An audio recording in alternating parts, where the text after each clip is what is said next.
जी अस्सलाम वालेकुम जी। ताहिर खान एडवोकेट। एक लेटेस्ट जजमेंट आई है जस्टिस काजी फाइज ईसा साहब की। सुप्रीम कोर्ट का फैसला है 2024 SCMR पेज 142। इसमें डावर हक महर का इशू था। 5 लाख रुपया औरत का हक महर था जो नहीं दिया गया और उस औरत को कोर्ट में आना पड़ा और फैमिली कोर्ट से केस चलता वह सुप्रीम कोर्ट गया और उसमें ना सिर्फ 5 लाख रुपया देने का ऑर्डर हुआ बल्कि 1 लाख रुपया जुर्माना भी उसमें जो आयद किया गया, क्योंकि 6 लाख रुपया औरत को अदालतों में धक्के खाने पड़े।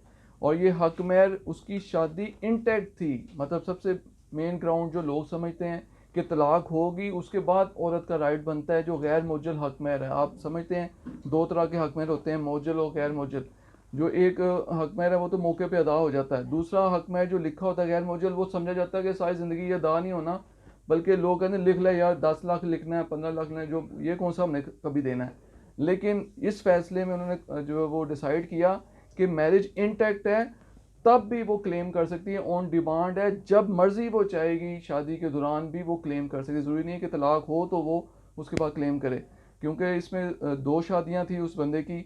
और जो उसमें उसने क्लेम किया कि जी ये जो है वो हक में मुझे अदा नहीं कर रहा, उसने स्टांस लिया शोहर ने, उसके वकील ने फैमिली कोर्ट में कि ये जो है इसके जो शादी इंटैक्ट है, तलाक तो हुई नहीं, तो हक में किस चीज़ का ये क्लेम कर रही है। ठीक है, यहाँ से नीचे से उसने साथ मेंटेनेंस का भी केस किया था, हक महर के साथ साथ खर्चे का भी। जो दावा डिक्री हो गया फैमिली कोर्ट से, उसकी अपील की शोहर ने ऊपर।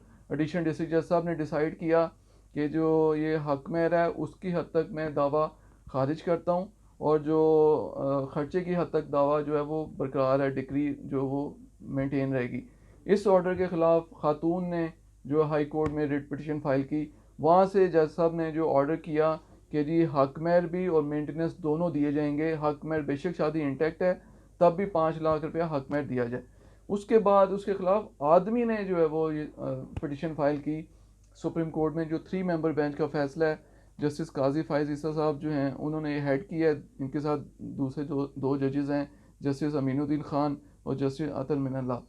ये 3 मेंबर बेंच था। इन्होंने डिसाइड किया ना सिर्फ वो 5 लाख का जो दावा डिक्री किया, जो हक महर का मतलब जो नीचे फैमिली कोर्ट ने किया था, बल्कि ये भी लिखा कि ये नीचे ही एग्जीक्यूट हो जाना चाहिए था। औरत को नीचे ही ये इम्प्लीमेंट होके उसके हवाले किया जाता, उसके बाद अपीलें होके ऊपर डिसाइड होता रहता। पैसा क्योंकि डी वैल्यू हो गया, 5 लाख की अब वैल्यू कम रहेगी, लिहाजा मैं 1 लाख रुपया जुर्माना भी इसमें डालता हूँ, क्योंकि ये जो है 6 साल लग गए इस खातून को बेचारी को अदालत में धक्के खाते हुए। उसके अलावा जैसा हमने एट द एंड लिखा कि कोर्ट में जमा कराया जाएगा बैंक ड्राफ्ट के तौर पे या जिस तरह से पे ऑर्डर वगैरह औरत के नाम का।